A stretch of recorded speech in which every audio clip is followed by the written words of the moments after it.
podcast here. I had quite a few thoughts today. Um, Sundays usually I'm spending the entirety of the day like doing homework and such, and today it was just like, no, I could not do that. But yes, I also did that. Um, so really what I mean is that I was just like overthinking, and the only thing that I could do to make sure that I don't screw up like the work that I had already been doing for the homework that I had due for my final for like these classes that I'm taking for my final semester in my data science program is to start working on the next homework, right? And when you are a chronic overthinker and you maybe like try to take a break one day and then all of a sudden everything seems to like go to shit, yeah, best believe that you will 100% like end up forcing yourself to overthink even harder than you used to. Because that is the type of experience that validates your assumption that overthinking is a necessity, right? And that's what I have been experiencing today. Ultimately, I'm quite happy about like the fact that I was overthinking only because I do actually have like some projects that I need to get done. Specifically my midterm project for one of my classes. So,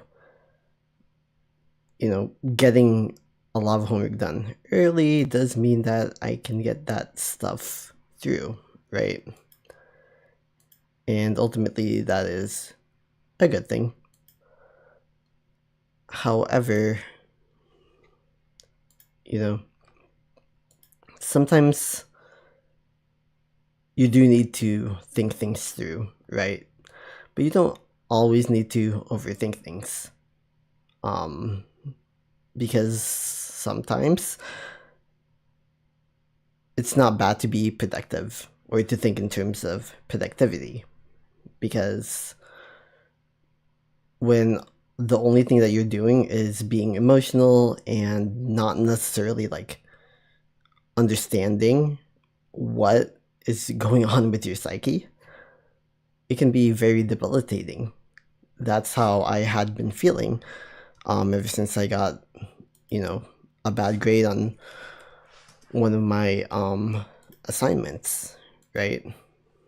Like I got a bad grade, and ever since I've just been feeling so like terrible. I have been overthinking. I have been on edge for the majority of a week. I have just not been in the best mental health space. And ultimately, what I found to be very helpful is, finding ways to channel my energy in, a more productive way. Because of course, it's not, we should not 100% dedicate all of our time, energy, and resources to productivity, right? But we should be at least somewhat intentional about certain things, about our actions, intentional about like why we are trying to do the things that we are trying to do, right? I am trying to get my data science degree because, first off, I did sign up for it. I did volunteer myself for it. And so, as a result, I have to finish it. Because otherwise, I will have wasted a lot of money. Secondly, and more importantly, is the fact that this program has, in many ways, expanded my capabilities as somebody who loves to dig deep into different topics, as someone who likes to really investigate things, right? Root causes, just that type of analytical thinking. And that's something that you learn in programs like a data science program or a cybersecurity program, right? Really, there are many different types of programs where you can learn these types of skills, but because I have like some dreams and hopes of one day getting into academia, or at least doing academic research, maybe not conventionally within the confines and structures of academia, but at least in a way, I want to be involved in that world and being able to expand, what we know about the human condition. And so, because I have those dreams and hopes, I do want to finish this program because it does enable me to really understand like the data behind, well, the data, right? It allows me to actually use data in ways that are productive, that are, more or less able to provide me with like the best insights that I can get. And so, sometimes you don't really need, a lot of times, of course, you don't necessarily need to be intentional to do something, but other times you do need to have that intentionality. Building does require thought. Building does require sometimes building coalitions, because ultimately what we want on a global scale, right, is liberation. A world where there is no such thing as a ruling class that is, serving as the elite, where instead we have the people, everybody, having their capacity to do whatever they want to do with their lives. People aren't going to be, in an ideal world, for me anyway, people would not go bankrupt by going to the doctor or getting a necessary surgery. People would not lose their ability to have healthcare by losing their job, something that I'm experiencing currently. A world that is better than what it currently is the goal, ultimately. And while it can be very tempting to think that, we have to do radical change right away, sometimes that's not, or at least in most cases, that's not feasible. The most feasible option instead is to build coalitions and to build gradual solidarity, to do the hard work of making sure that everyone has their needs met, and then making sure that everyone understands why they don't currently have their needs met or why they need help to begin with. Coming at things from a lens of empathy rather than, this belief that people simply are, ignorant, right? This belief that people are simply unable to think for themselves, and thus they deserve to rot, or they deserve to, they don't deserve liberation as a result of their own indoctrination, which ultimately does not make sense, and why I normally just do not like that line of thought that many people on the left have, that many liberals have, etc. Even some centrists may even have like that line of thought, because ultimately that is very eugenicist in terms of like the intent, right? Because when you think that a group, just because they don't believe the same things that you do because of their indoctrination, do not deserve liberation, that gets into, in my opinion, eugenicist territory. It's not like, it's just one of those things that just does not make sense to me. And it's just one of those things where I'm just like, okay, why don't we, think things through, right? Why don't we try to understand why they think this way to begin with? Ultimately, it is some form of indoctrination. This is usually something that they were taught either by their parents or other close loved ones, friends, etc. And of course, societal conditioning, right? So that is the reality that we have to deal with, that the vast majority of people do not understand, things past their immediate circumstances. And so the way to reach out to those people is to make sure that their immediate circumstances are safe, as well as to ensure that you deconstruct as much as possible and as simply as possible, why their immediate circumstances are the way that they are, right? And so a lot of these conversations about, cutting people off, etc., ultimately, if you have the intent of liberation for everyone, that is not productive. What is productive, though, would instead be to, work together with local organizations, work together with, people who are, well versed in this line of work of changing minds, this line of work of like changing hearts, just making people more aware, educating them, right? Because education is mutual aid, after all.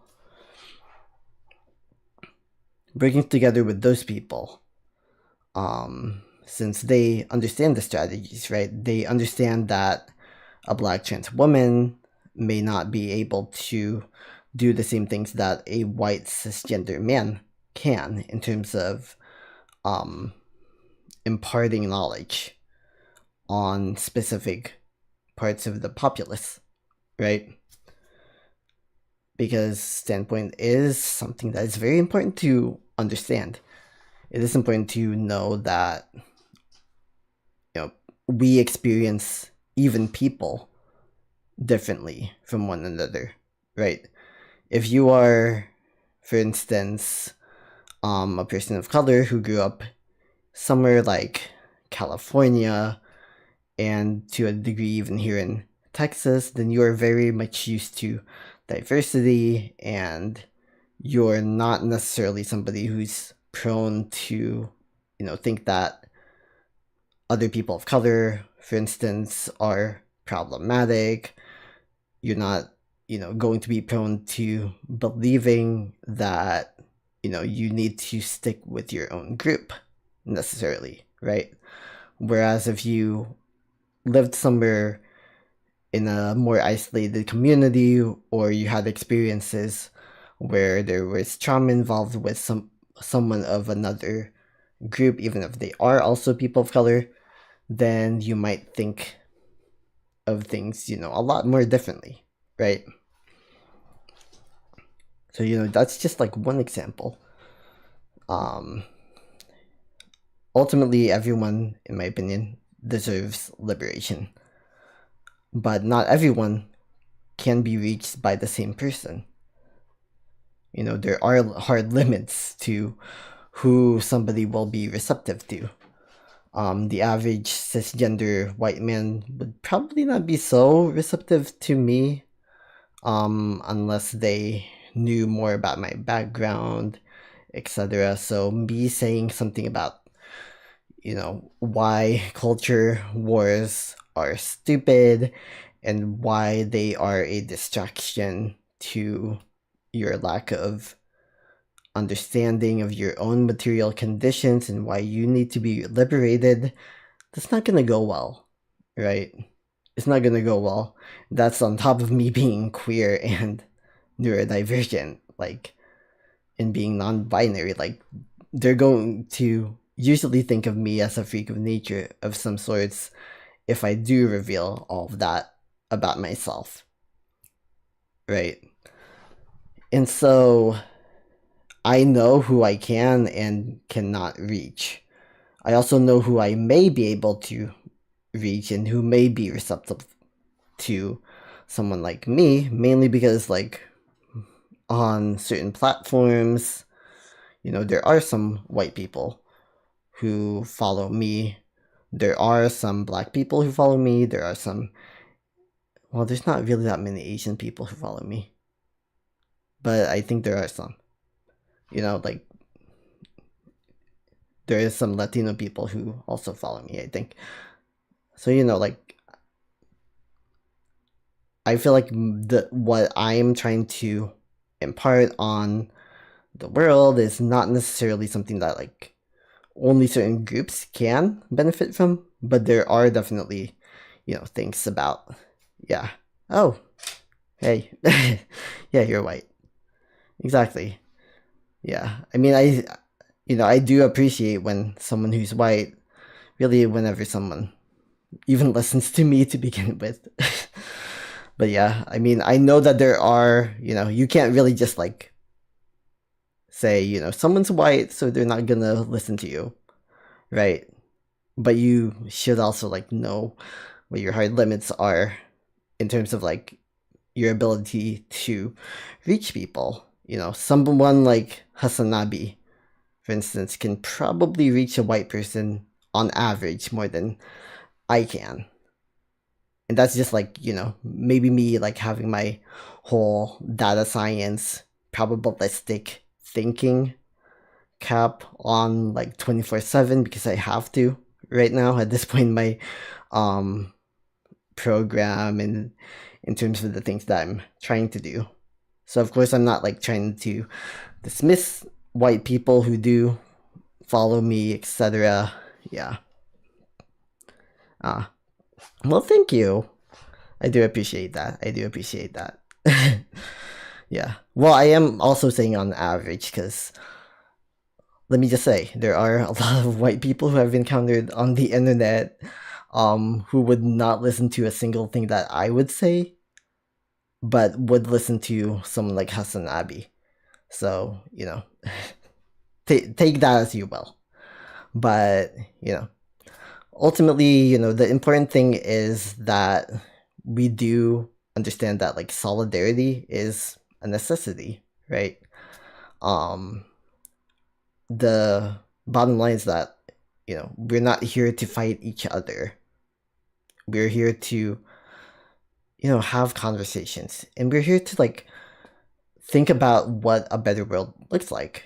Because to me, a better world would not eliminate any group or race, etc. Like, that would just be ridiculous.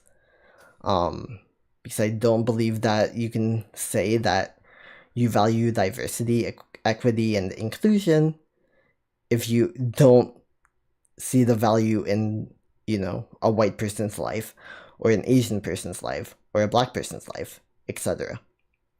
And see that value in a very intrinsic, more or less, like, non-transactional way, right? Since a lot of people also tend to you know, think of solidarity in terms of transaction. A lot of people think that you can only build a world with somebody who thinks the same as you do, or you can only build a better world with people who um I guess affirm you and your particular beliefs. But like, everyone's different. I am Filipino American here in Texas. In my particular hometown, there are a lot of Filipinos here, just because of the fact that there's like a lot of healthcare jobs and the like. And so I grew up with a lot of Filipino Americans. And that is something that I am blessed with, that a lot of other people who grew up in the South and are Asian American, unfortunately don't have, right? And so there's, just so many different like compounding variables that play into like, how your particular experience is going to be, right? Because, maybe, Bagisoid, for instance, you may have a specific experience, a specific set of experiences that make you more open-minded to some people or less open-minded to some people. I know that is the same way for me, right? Like, I have buttons that can be pressed, and when they are pressed, like, there is zero way that I can think critically, right? And I know those limits, and I try to avoid them as much as possible, because ultimately, that's not going to do me any good. It's not going to do them any service. And that's what I try to think about. I just like believe that like people really need to save their energy as well, right?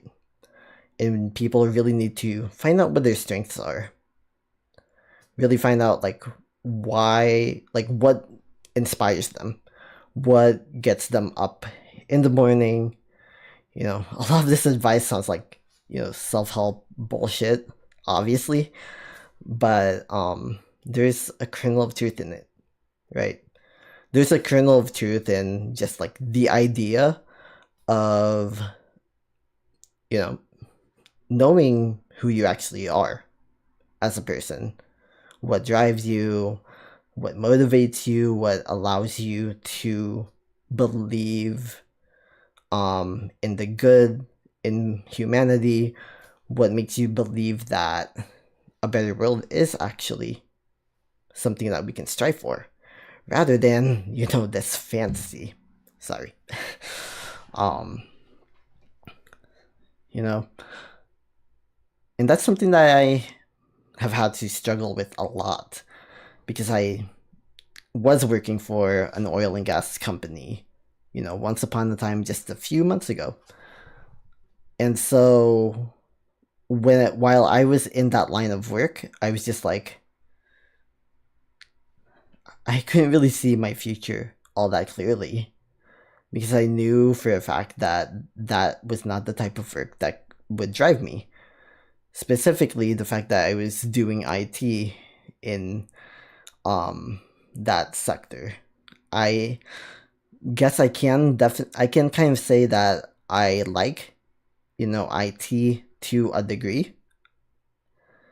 In fact, I was trying to get like an actual degree in IT, and then I was like, okay, I don't like,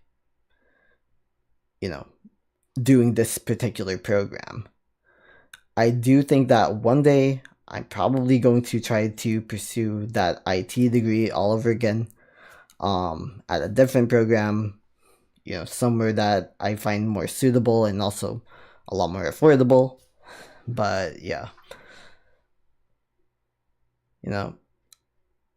but ultimately working for, that industry, which is, here in the Houston area, a very big industry. And so that's primarily why, to begin with, I was working there, right?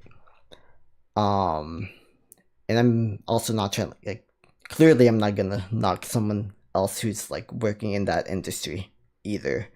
But the truth of the matter is that like a lot of people do work in like these big banks, big oil companies, etc., because they, materially speaking, want, the prestige and the resources, etc., right?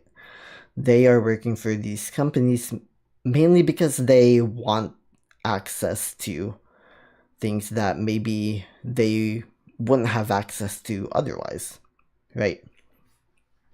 Because when you do work for a Fortune 500 company, like a lot of people view you in a higher light than, if you weren't, right?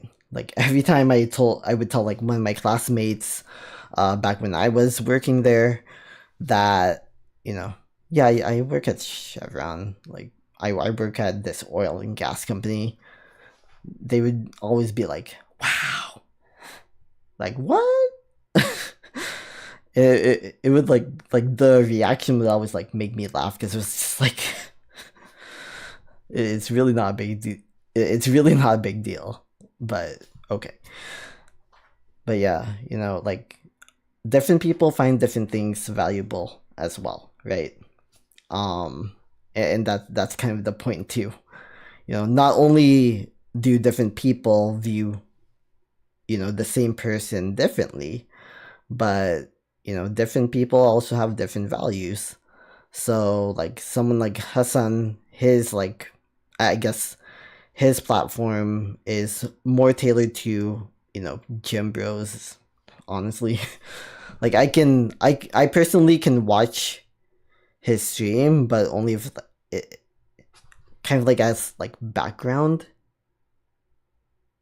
Like if it's in the background and I'm doing something else that's, taking more of my attention, like sometimes I would even like just like have his stream on like on the TV and then have somebody else's stream on that I'm actually paying attention to, like, and it's nothing against him or even his message. It's just that I'm not the proper audience. And I know that now, right? On occasion, I can still watch his stream for a little while, but for the most part, I know that I'm not necessarily the audience for, for him. And that is completely okay. Like, just because he doesn't appeal to me doesn't mean that he doesn't appeal to anyone, right? But there are probably some people who would find me more appealing. I wouldn't know why, but it happens, right? Because different people have different perspectives. Different people are, valid in the things that they value and the people who they respect, etc. People usually have a good reason for why that is. But of course, the best thing to do is to make sure that like, what you do respect in someone else is actually valid, right? Because if the reason why you don't respect Hasanabi, for instance, is because he's Muslim, that's not exactly logical, right? That is bigotry. But if the reason why you don't necessarily like him is because of just like maybe his manner of speaking, maybe he's a little too boisterous, right? That is valid in a sense. Doesn't mean that his message is bad. It just means that his message does not resonate with you because he doesn't appeal to you, simply put, right? And I think that's something that we really need to understand, right? Because like a lot of people on the left, etc., are just like, I guess let me like think about it. Like a lot of people like on the left, etc., even the center, even like liberals, the people that they listen to are like the loudest voices for the most part, but there are a lot of other people who are just like, no, I'd rather listen to someone who like makes me feel relaxed, right? Find anything strange in Wonderland. Hey, I remember you. All right, you know what? I guess we can pivot. Yeah, I was planning to do like homework, but you know what? We can pivot. I did not expect you to be up at this like time and hour, honestly, because I should not be up at this time and hour. But hello, embrace primalism.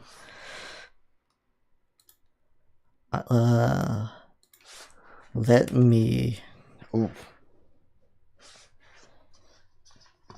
Actually, let me like remember. Let me remember where like I have.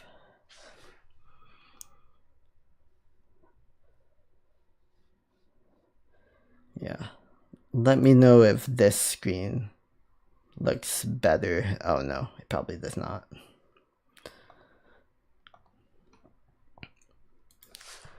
All right. Oh.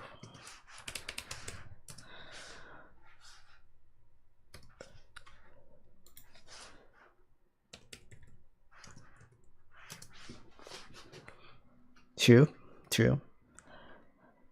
But I know that you are meaning for me to like decode something. So let me get this set up real quick.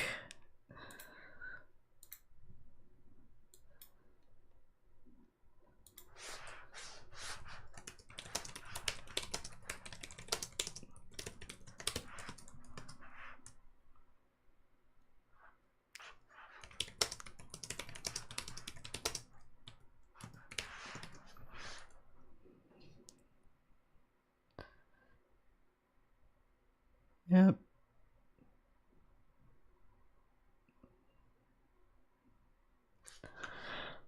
Oh, maybe I need to like change the positioning of my chat box. Oops. I mean, I don't really mind like blocking my.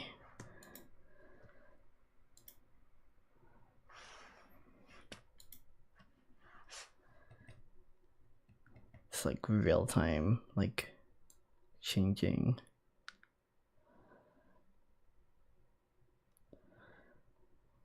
Oh, maybe not that.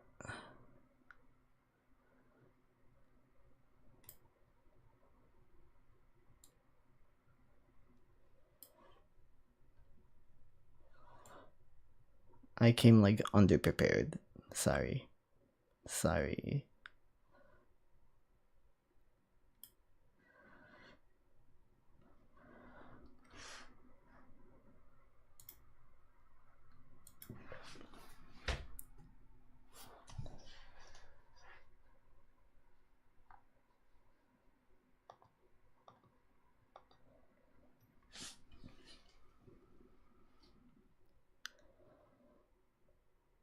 Well.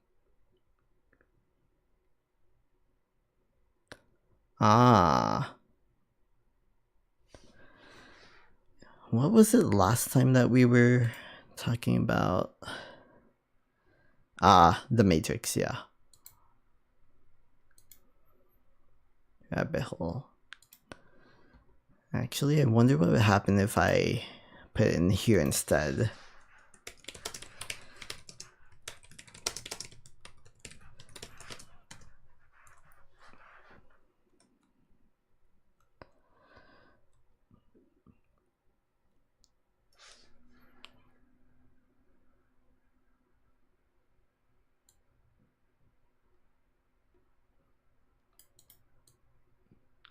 I'm just gonna copy now.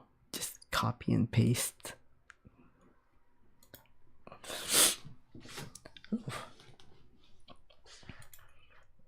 This is probably like the perfect timing to like investigate this for me because my like my time of like being completely intellectually useless comes in about an hour, since it takes me around like 2 hours after I take my medication to get to a point where I'm sort of primed for sleeping. So let me do this. All right. Maybe I can like, I'll take that one out.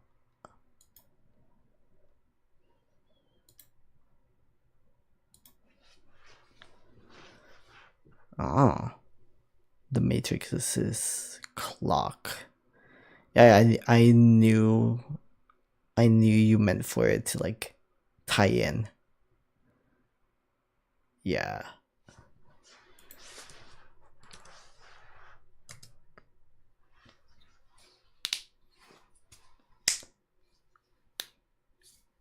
Huh.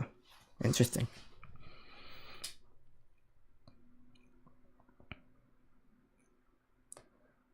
Codebreaker for Western civilizations, foundational texts.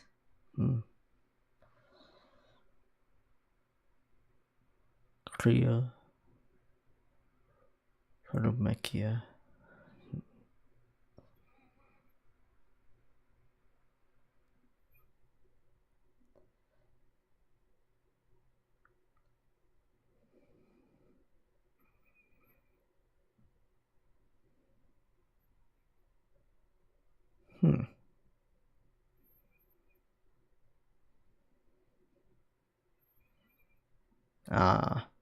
Yeah, I mean the last time weren't you talking about how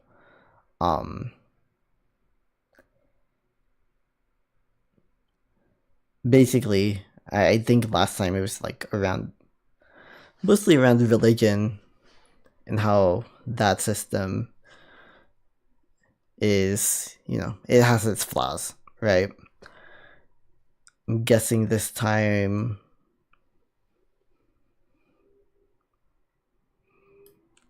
is this what it's meant to be focused on? You know, not just religion this time, but maybe overall like the pharmaceutical industry as a whole. I don't know what is going on with.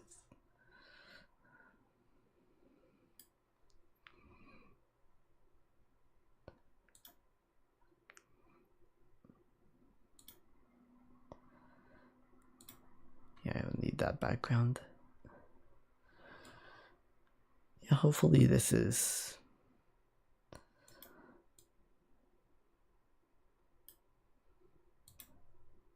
Oh, yeah.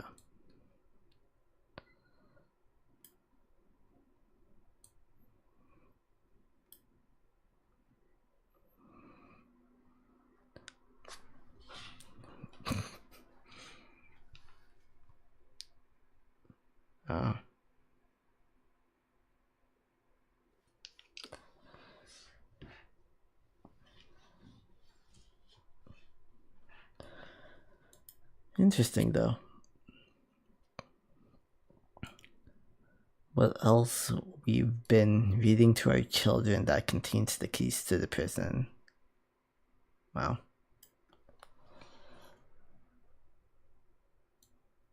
Oh, okay. New metal. Got it.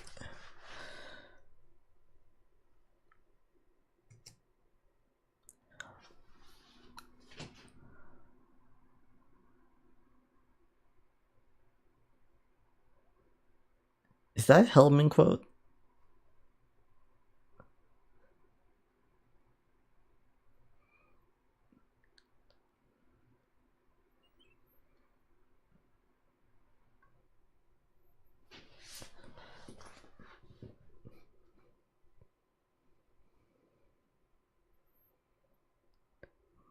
Well, in this apocalypse.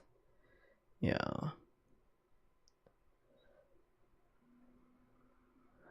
Yeah.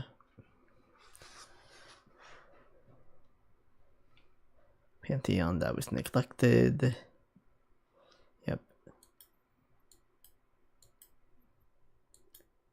And didn't even like,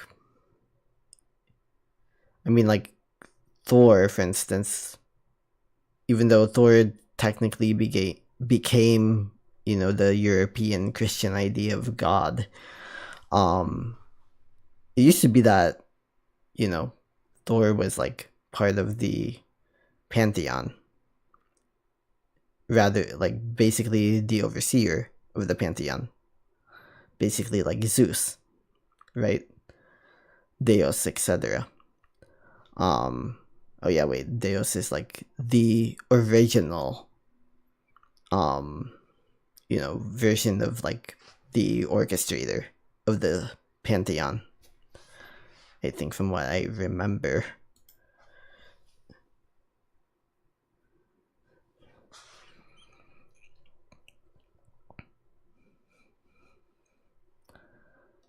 So I mean, technically you could also sort of argue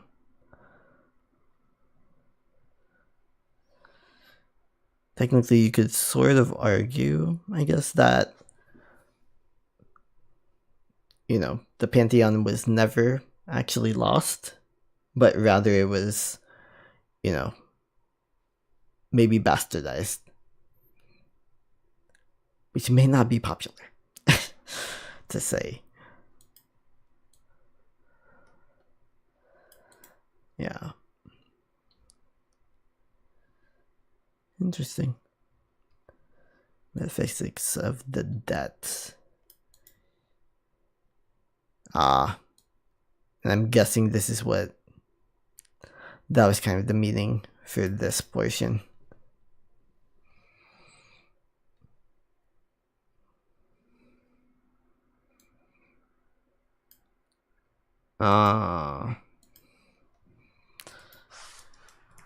I guess I got ahead of myself.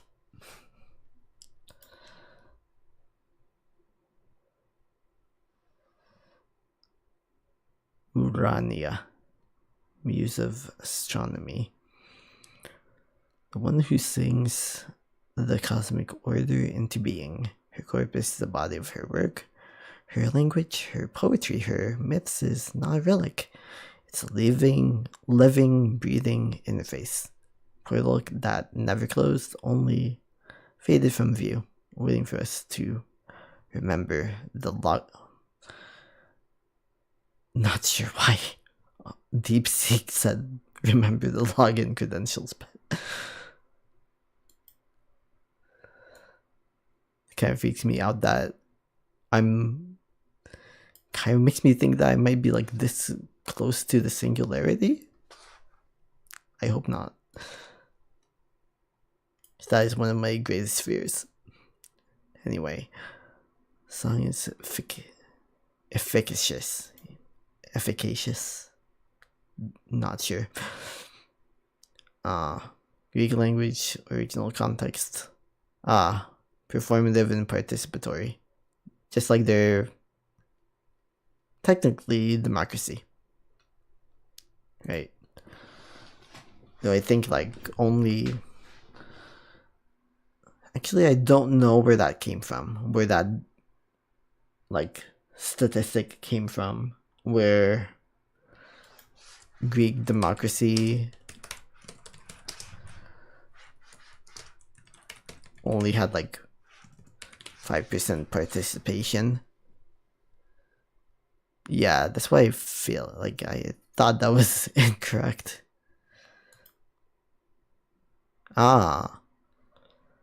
Okay, so 10 to 20%.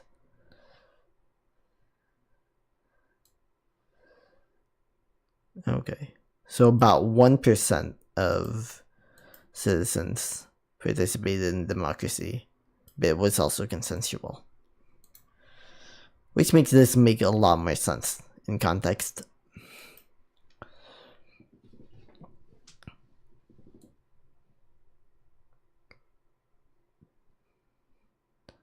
Call and response with a divine force. Song does something it invokes, makes present.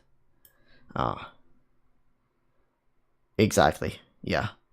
Even less vote here in Texas. So, yeah. So I know.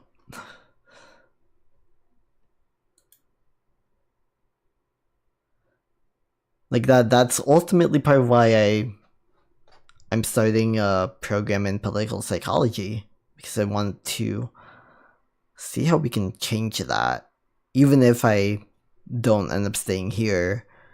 Wherever I go, something like that would be very important, right? Whether I'm in the Philippines, whether I move to like California, etc. But especially here in Texas, it is necessary to try to understand like why people are not voting, right? Because I think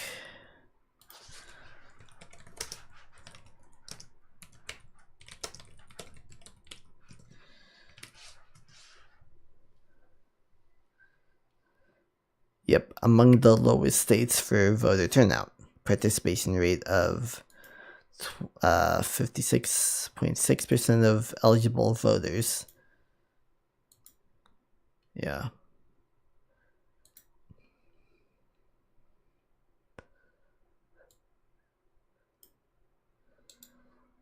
Okay.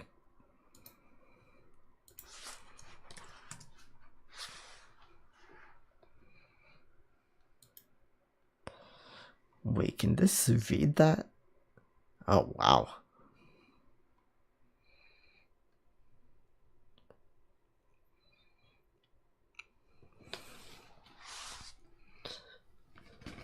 Okay, I guess I am getting kind of sleepy. Oh.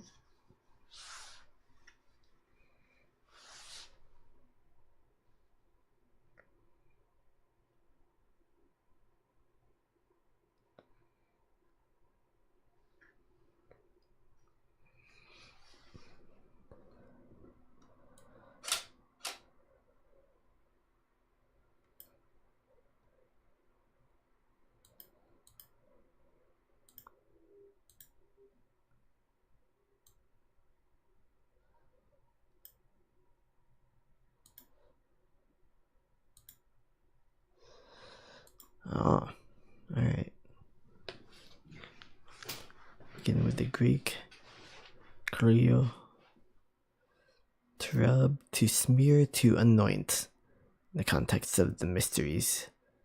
Explosive. It's physical, transformative, and Christic. Christos, the anointed one, was not unique. Ah.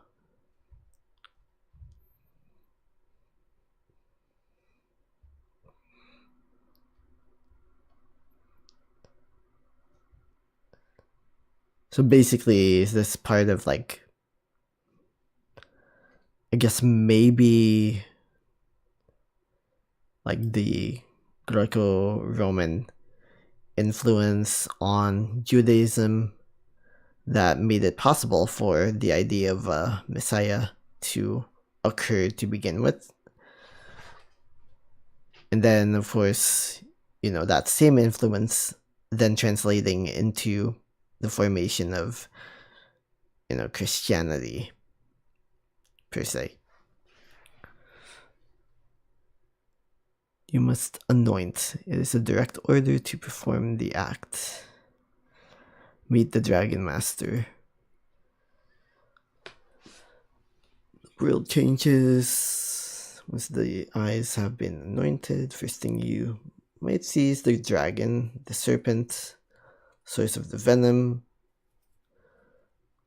primal, like Cthulhu, the patriarchal sky god, Jove and Zeus. Sought to lock away, it is the coiled power at the base of the spine and the root of all true knowledge. Dragon Master is not one who slays the dragon, but the one who has mastered the art of handling its power. It's the figure who knows the recipes, dosages, rituals. Asclepius, god of healing, whose symbol is the... And then... okay.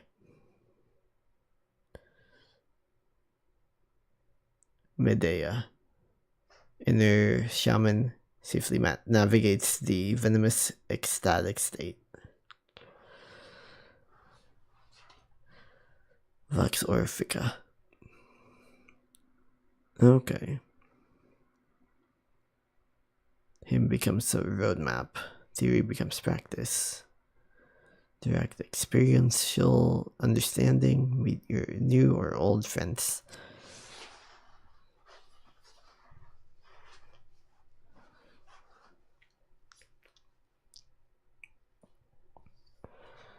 Under this new Roman name of Jupiter, Zeus, sky father god, consolidated power, represented a new order, patriarchal, rational, distant, secure his order.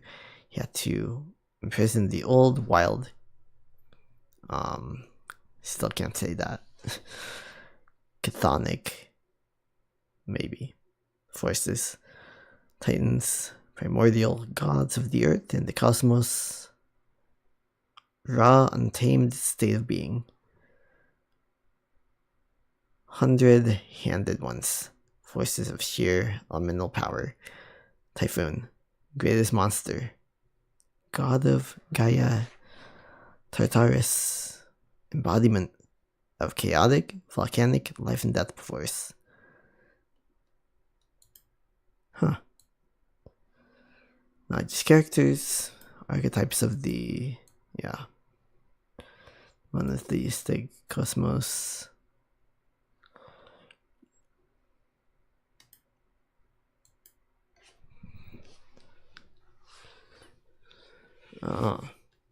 The chaos before order, the creativity before law, the ecstasy before dogma, the earth before the sky. To me, them is to reintegrate the Spanish parts of reality and of your own psyche. Invocation. Huh. Okay.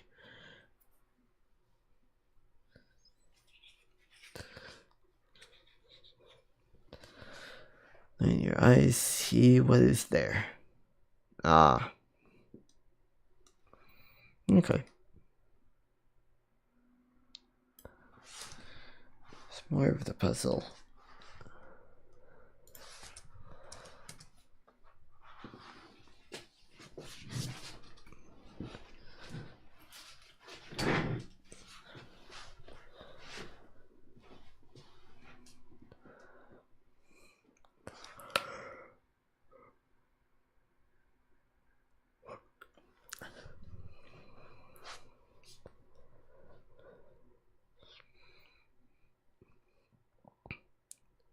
You know what? Hopefully no one minds that I'm gonna close this light. I just remember how much this bright light can make me sleepy.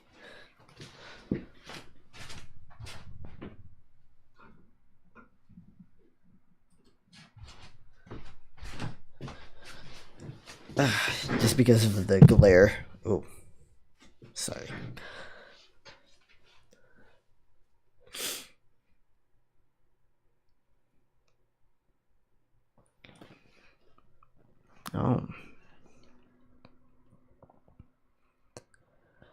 Knowledgeable ones, the temple guardians. Priestess. Spinning of venom. Between the handling of venoms. Spitting of venom. Oh, yeah. Treasure, the feet of the dragon. The giants. Brutish, oversized men waging war on the gods.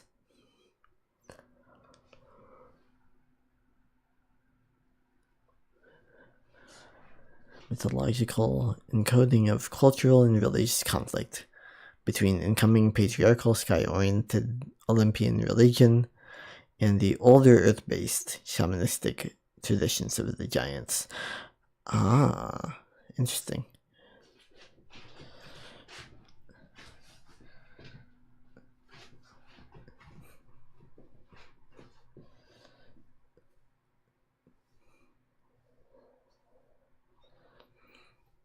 Classical reality, world of techne.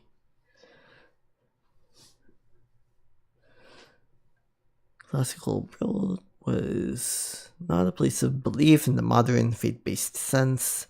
It was a world of technique, art, craft, and skill in navigating the sacred mystery religions, guided experiential technologies. Ah, Delphi did not believe she could channel Apollo. I forgot I had my other computer up. So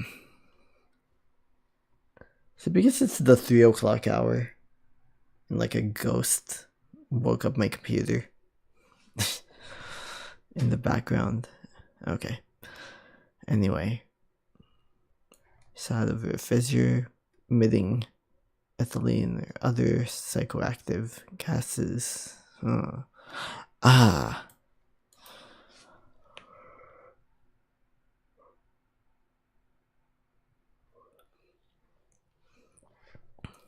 Yep. Singular disembodied God could not tolerate the model because it demystified the divine, suggesting communion was now a reward for faith or moral purity, but rather a technical skill achievable with the right tools. And I know a lot of people that believe that to be the case.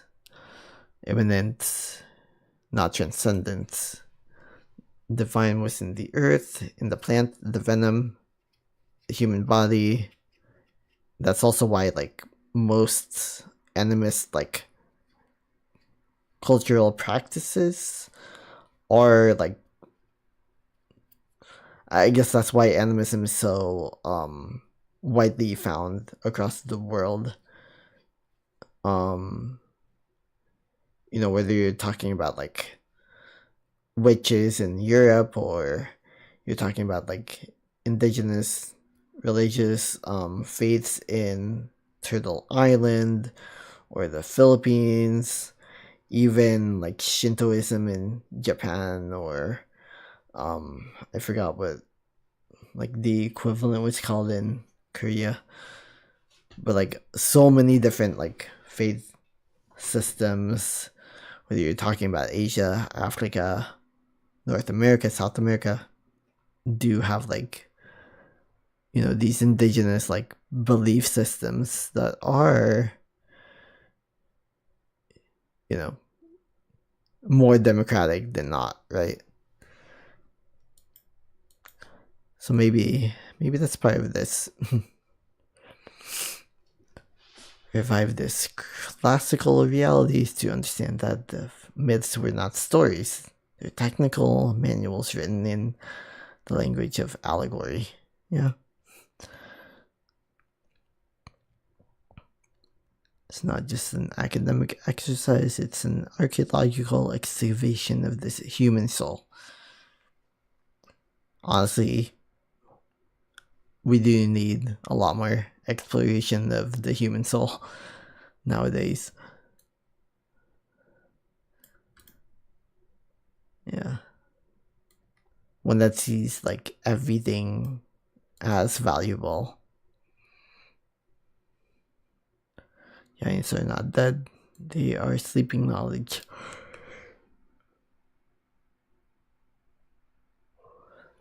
In the earth, dragons are not slain, they're dormant guardians waiting for us to remember the password.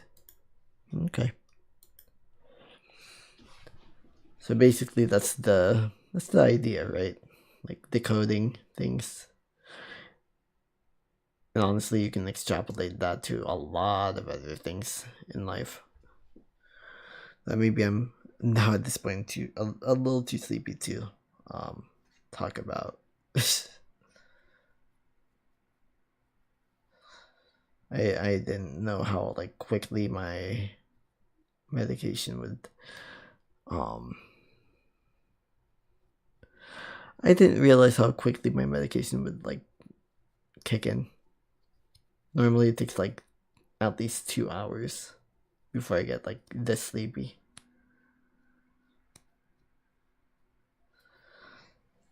Or maybe I need to just like drink some tea or something.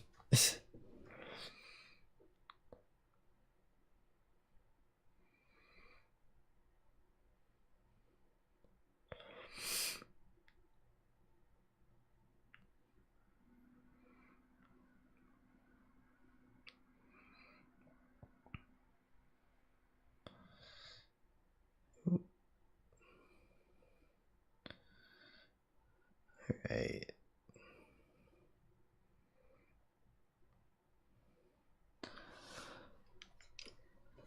Very interesting. It's always interesting when you like provide these like prompts to give.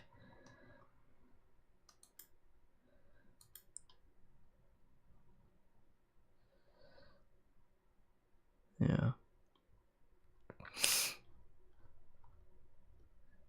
It's honestly like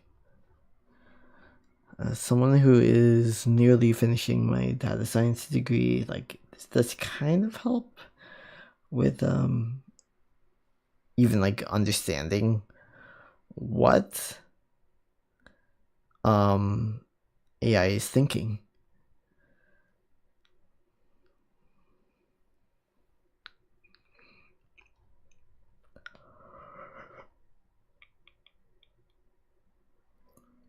Okay.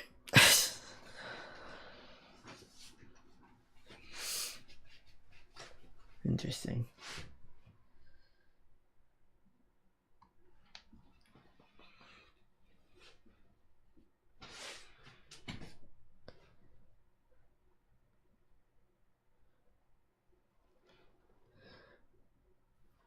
Ah, yep. Yeah. Yeah, exactly. It does. Yeah.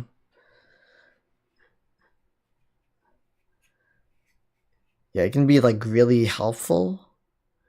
And I mean the funny thing is that like for instance when I'm like using it as part of doing like coding assignments, the funny thing is that in the process of using it, if you're doing it correctly, you can actually learn what to look for and end up like telling it that what it output was incorrect because of this reason or that reason, right? Like, yeah, that's kind of the funny part.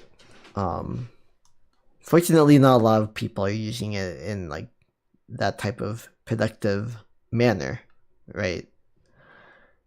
A lot of people use it simply for like, I don't know, making AI generated images, which I don't really hold like individual people accountable for that, but like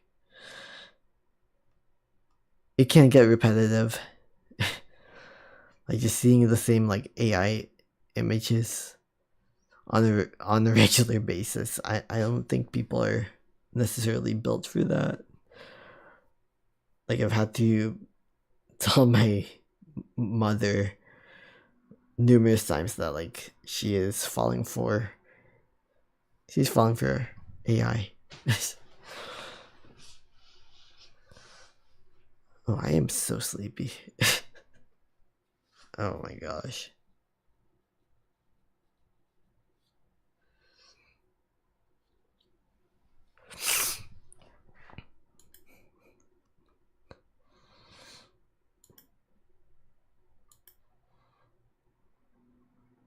Yeah. Otherwise I think, AI definitely has some positive use cases. Even if like you need to really understand how to direct it and you know shape it to your liking. Yeah. Always epic. Doctor is the rabbit to follow. Down a hole. Let's see what this does.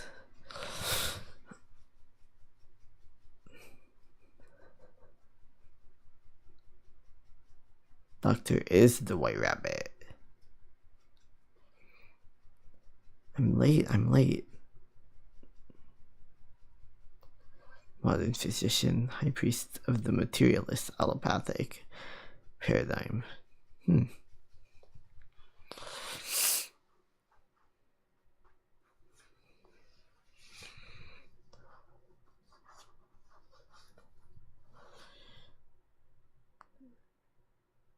Hmm.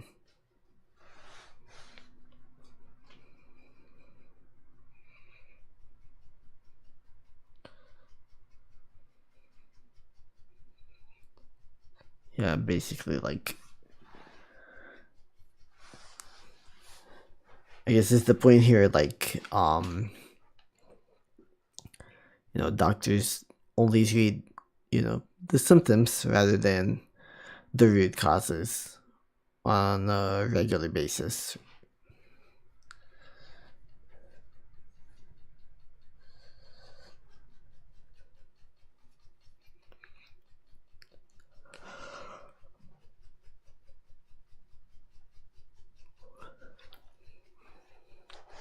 Yeah.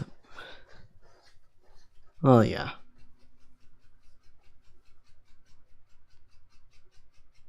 Well, yeah. Well, I mean, if this is saying, like, modern physician, that's not, like, because I think his doctorate was in, like, the Greek language or something along those lines. So, I don't think necessarily this would apply to him.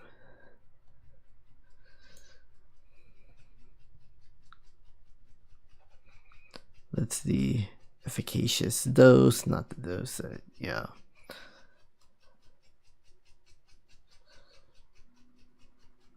He's always there.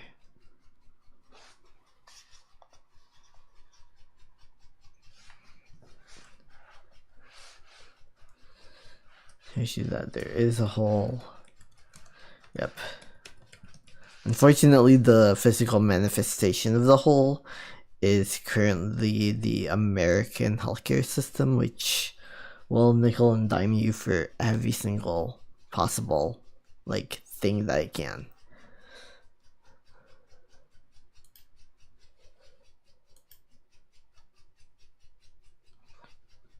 Yeah. Uh. Oh.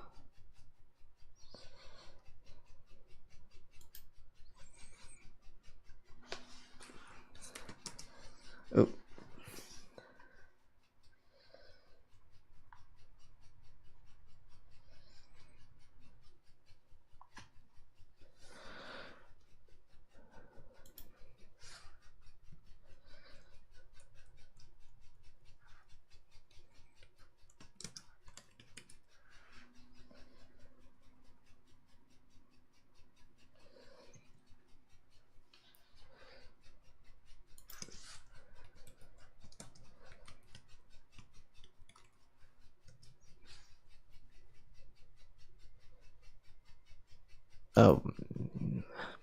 Yeah. Like the millionth example of AI hallucinating.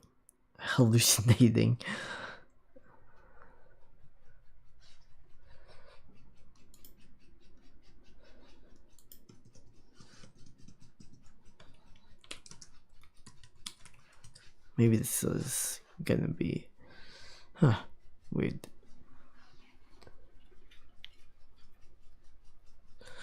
Ah.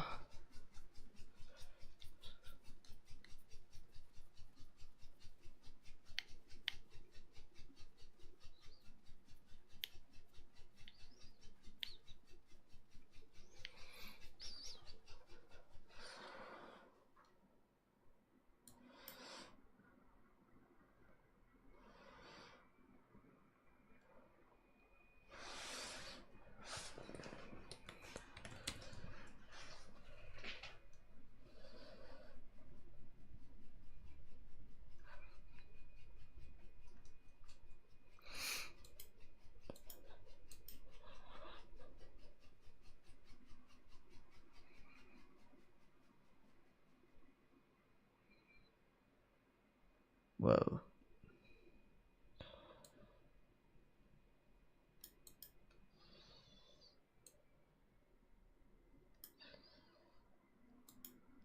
Let's see.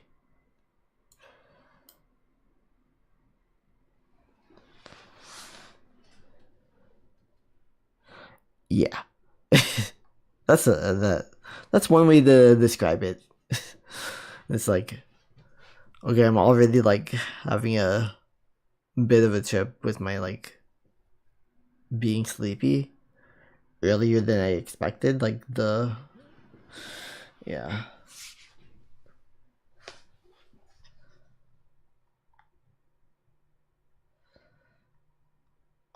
Yeah, I think I like slept for like a second there. Um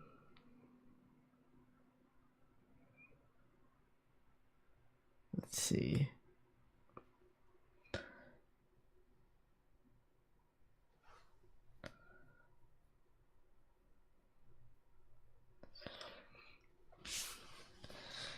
Yeah, let's see what happens if I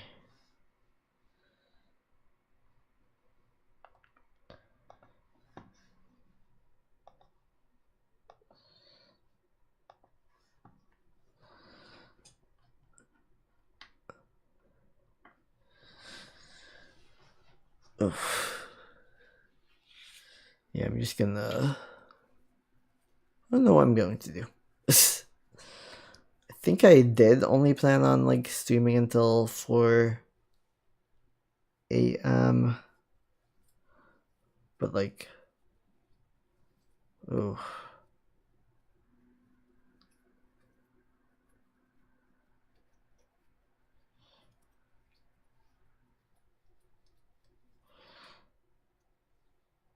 I may have to.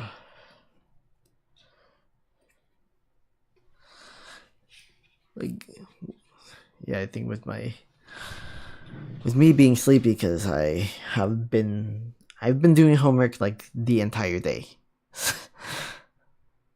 Like literally the entire day, and my original intent for streaming was like, oh, let me do homework while I'm on stream, and then and then like yeah, well, I mean, this was fun while while it lasted. I really hate how my body's like betraying me right now by like trying to make me like fall asleep on the spot. Uh, yeah, this has been fun. Yeah,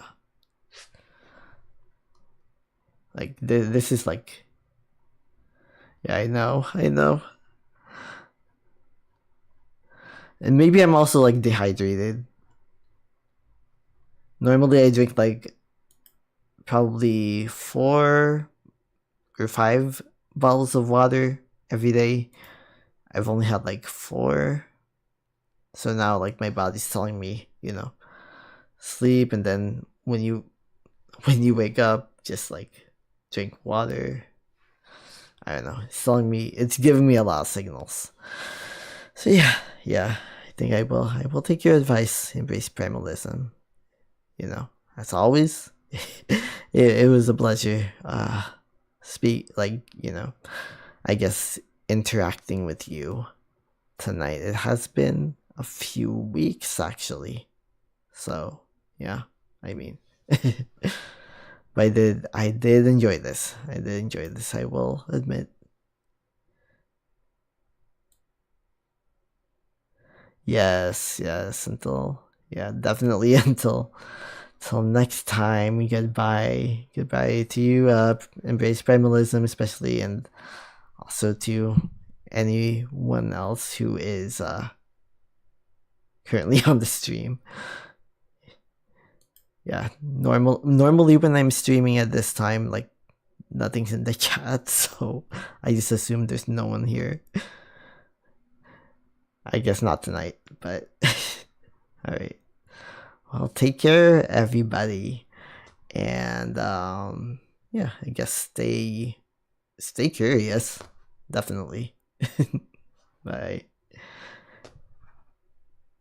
Yeah, thank you. You are too. You are too. Trust me. You are as well. All right. Take care and have a good night or whatever it is.